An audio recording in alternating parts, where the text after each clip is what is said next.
Mackenzie Dern isn't happy with UFC analyst Dean Thomas after his pre-fight remarks downplaying her title bout at UFC 321.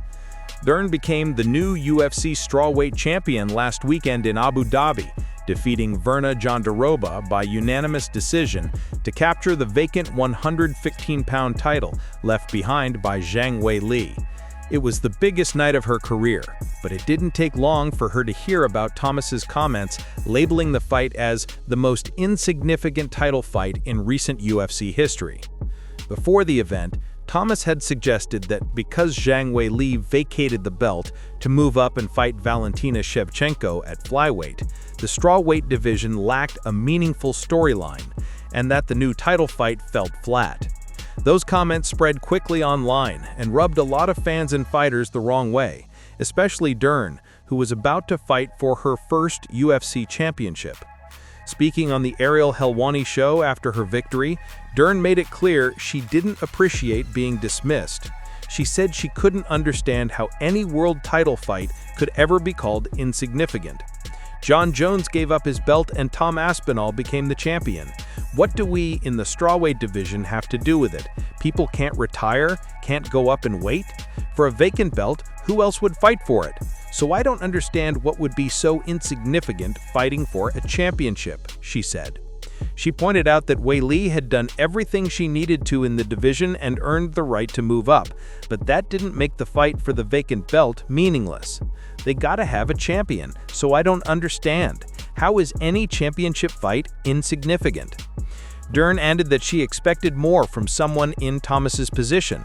As a commentator, and I think he helps training coaches too, I thought it was a little bit, I didn't understand it. Dern's reaction was measured but firm. She made it clear she respects everyone who steps into the octagon and believes every title fight deserves that same respect. She also mentioned that her win was not only for herself, but for the entire division, which continues to evolve after Zhang's departure. For Dern, the fight represented the culmination of years of growth since transitioning from jiu-jitsu to MMA. She had to learn striking, improve her conditioning, and overcome personal struggles to get to this moment. To hear someone imply that the belt she fought for didn't matter clearly struck a nerve.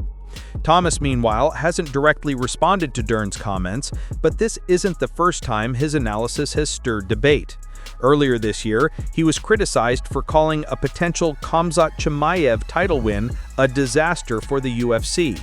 Remarks he later clarified were from a promotional standpoint rather than a personal one. Still, many fighters have taken issue with how blunt his takes can sound. For Dern, this moment feels like validation. She's now the official face of a division that's gone through major changes, and she's eager to prove she's worthy of the belt. She admitted she wanted to finish Jandiroba to make her win undeniable, but is already thinking about what's next. Tatiana Suarez could be a potential first challenger, or perhaps Yan Xiaonan if the UFC wants a fresh matchup. Either way, Dern seems ready to embrace being the one with the target on her back. After hearing all the noise around her, Dern ended her comments with a quiet confidence. Every title means something. If it didn't, I wouldn't have worked this hard for it.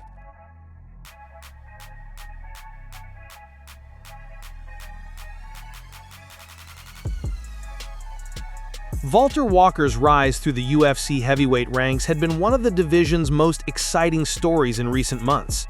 A 27-year-old powerhouse with an unorthodox grappling arsenal and a penchant for finishing fights in spectacular fashion, Walker looked poised to break into the elite tier after his latest performance at UFC 321 in Abu Dhabi. His submission victory, another heel hook, his fourth in a row, made him the first fighter in UFC history to record 4 consecutive wins by that technique. But what should have been the defining moment of his career has now taken a grim turn. Despite celebrating the biggest win of his professional journey, Walker revealed shortly after the event that he had suffered a broken fibula during the fight. The news came as a shock to fans and fellow fighters, as Walker showed no visible signs of distress inside the cage before securing the finish over Louis Sutherland. Hours later, he shared images of his heavily bandaged leg on social media, along with a message thanking fans for their support and acknowledging that he would now need heavy recovery before returning to competition. The exact moment of the injury remains unclear, but there's a strong chance it happened early in the bout. Sutherland targeted Walker's lead leg with several brutal kicks, and the cumulative damage may have caused the fracture. Despite that, Walker pressed forward, executed a beautiful takedown transition, and locked in the heel hook that has become his trademark, a move that once again showcased his rare mix of creativity and composure under pressure. What makes this setback even more heartbreaking is how close Walker was to breaking into true contender status. With the win, he extended his streak to 4 straight finishes, all by submission, and climbed to number 14 in the UFC heavyweight rankings. His grappling-heavy style has drawn comparisons to Fabricio Werdum, though his explosiveness and leg-lock game add a modern twist to the archetype. Walker's journey to this point had already been one defined by resilience. Just days before UFC 321, he almost withdrew from the fight after his back seized up during fight week, leaving him unable to breathe deeply without sharp pain. He pushed through that scare, determined not to lose his shot at making history. In hindsight, that decision showcased both his warrior mentality and the toll that constant physical strain takes on fighters trying to stay active. Unfortunately, this new injury means Walker's 2025 campaign is likely over before it really began. Depending on the severity of the fracture and whether surgery is required, recovery from a broken fibula can take anywhere from 3 to 6 months, possibly longer when factoring in rehabilitation and fight preparation. For a heavyweight still carving out his identity, that kind of downtime can be costly. Even so, the buzz around Walker hasn't died down. His blend of submission artistry and relentless drive has made him a fan favorite in record time, and his latest performance only reinforced that image. Fighters and fans across social media were quick to send messages of support, praising his grit and hinting that this setback could turn into another chapter in his growing legend. For now, Valter Walker's focus shifts from chasing rankings to rebuilding his body. With his youth, momentum, and the UFC's need for fresh heavyweight contenders, the Brazilian story is far from over. When he returns, it'll be with the knowledge that he's already overcome worse, and that even a broken leg couldn't stop him from making history.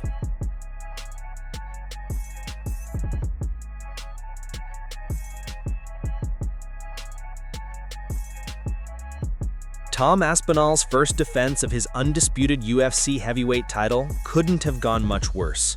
What was supposed to be the defining night of his career turned into a nightmare ending that left fans booing, Ciryl Gane frustrated, and Aspinall sitting in a hospital bed with both eyes injured.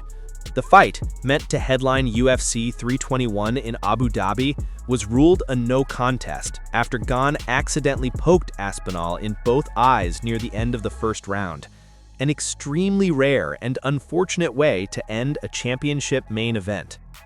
For the fans inside Etihad Arena, it was an abrupt and deeply unsatisfying conclusion. There had been so much anticipation surrounding Aspinall's return after over a year on the sidelines. He'd waited through 15 months of delays, matchups falling apart, and constant questions about when he'd finally get to defend his belt. Instead of a showcase of skill, heart, and championship experience, his first title defense lasted less than 5 minutes and ended with him clutching his face in pain. While the crowd made their displeasure known, the main concern immediately shifted from disappointment to Aspinall's health. The damage from the double eye poke was clear in the aftermath. Both of his eyes were visibly swollen, and he was taken straight to the hospital for evaluation. Now, several days later, his father and coach, Andy Aspinall, has provided a grim update on the situation, confirming that Tom's condition hasn't improved much since fight night.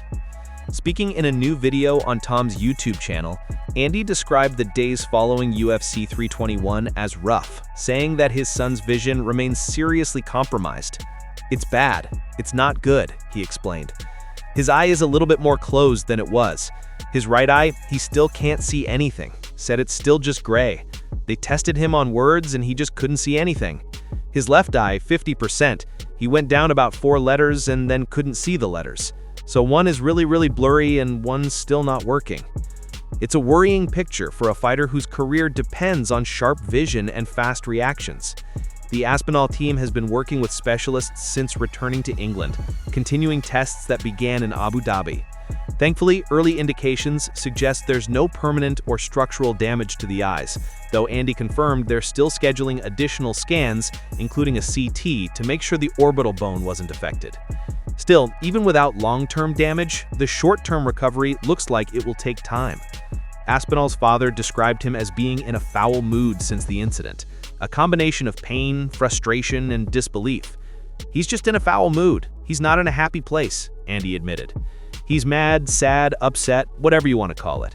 We've spent 3 or 4 years now with him taking short-notice fights, being the backup fighter, sitting around waiting for Jon Jones, and then finally he gets the fight after 15 months, and it ends like this. He's mad that he didn't get to show what he thinks he can do." That frustration is understandable. Aspinall's entire run as champion has been defined by waiting for Jon Jones, waiting for clarity in the division, waiting for his own injuries to heal. UFC 321 was supposed to be his moment to remind the world that he's one of the most complete heavyweights in the sport. Instead, his first title defense lasted less than 5 minutes and ended with him clutching his face in pain. The no contest also threw the entire heavyweight picture into chaos. Dana White has said the promotion wants to rebook Aspinall versus Gane as soon as possible, but that's entirely dependent on Aspinall's recovery timeline. If his vision doesn't stabilize quickly, he could be sidelined for months, possibly well into 2025. It's also a frustrating situation for Ciryl Gane, who walked away from the cage to a chorus of boos despite the incident clearly being unintentional. The Frenchman has been on the receiving end of bad luck before, losing 2 previous title fights in anticlimactic fashion, and this result does nothing to improve his reputation among fans. As for Tom Aspinall, the priority now is simply healing. His father's tone throughout the update was one of concern but cautious optimism.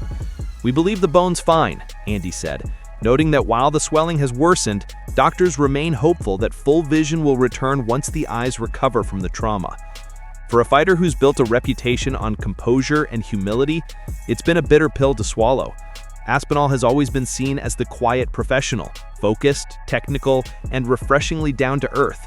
But for now, he's just a frustrated athlete stuck in limbo, forced to wait once again for a fight that was supposed to define his reign. Whether the rematch with Gane happens at the end of this year or early next, fans will be hoping for redemption, not just for the champion, but for an event that ended in the worst possible way. Until then, Tom Aspinall's focus is on recovery, rest, and doing everything he can to make sure that when he does return, it's with clear vision, both literally and professionally.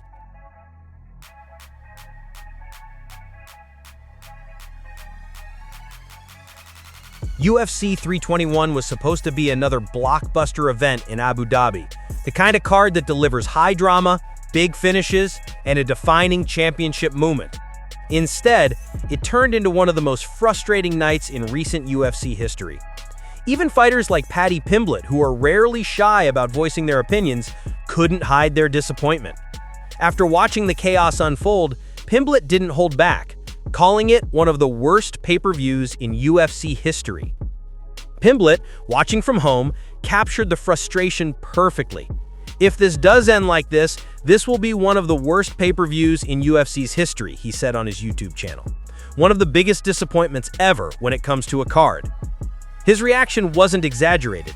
Statistically and historically, this was the first UFC championship main event ever to end in a no contest due to an in-fight injury. The only comparable case, Jon Jones versus Daniel Cormier at UFC 214, was retroactively ruled a no contest after Jones tested positive for banned substances, not because of what happened in the octagon. And it wasn't just the main event that fell flat. The rest of the card, while promising on paper, under-delivered in execution. Alexander Volkov versus Jailton Almeida, which could have been a compelling striker versus grappler clash, turned into a slow, grinding affair with little urgency. Almeida just tries to hold Volkov down like it's a grappling match, Pimblett said, unimpressed. Volkov gets the win. That was a boring fight. Umar Nurmagomedov versus Mario Bautista had high expectations too, but according to Pimblett, it didn't exactly set the world on fire. He said, they had about 20 exciting seconds in 15 minutes. That was another boring fight. The night wasn't a total disaster from start to finish. Pimblett actually praised the early prelims, pointing out a few standouts who briefly gave fans hope that UFC 321 might still turn into something special. He said, the prelims to start it off weren't bad. The big heavyweight Valter Walkter getting another heel hook, the Aussie kid Quillan Salkid knocking Nasrat Hakparast out, even the first fight of the pay-per-view, that undefeated dude Azamat Murzakanov knocking Rakic out, thinking this is shaping up to be a great card. But as the event dragged on, that early momentum faded. By the time Dern and Jandiroba went 5 rounds in a grinding, grappling-heavy co-main event, fans were already restless. While Pimblett admitted that the women's title fight wasn't too bad, it wasn't enough to rescue the energy in the building. All eyes were on the heavyweight main event. And that's exactly where things went wrong. When Aspinall went down from the eye poke, clutching his face and signaling to the referee that he couldn't see, the atmosphere inside Etihad Arena deflated completely. Fans booed, Gane looked devastated, and even commentator John Anik summed up the moment perfectly. Anticlimactic as it gets. But still, Pimblett refused to join the chorus of critics accusing Aspinall of quitting. If he can't see, he can't be fighting, can he? Feel bad for Tom. Feel bad for Ciryl Gane, even though it was his fault. It was unintentional, but still, it's his fault that the fight's not fucking continuing. Need to do something with the gloves so you can't do that with your fingers. That last point, about the gloves, is something that's been echoed by fighters for years. The current UFC glove design makes accidental eye pokes almost inevitable, and after this latest incident, the call for redesigns is growing louder. Despite his harsh criticism of the event, Pimblett's reaction wasn't purely negative. He was sympathetic towards both main event fighters, acknowledging that nobody wanted things to end that way.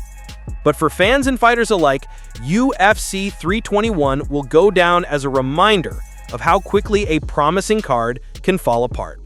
It was shaping up to be a great fight, Pimblett said. The best test Tom's had so far in the UFC. You've got to run it back. Whether the UFC does that before the end of the year remains to be seen. But for now, UFC 321 stands as a cautionary tale that even the most stacked cards can crumble in a single round.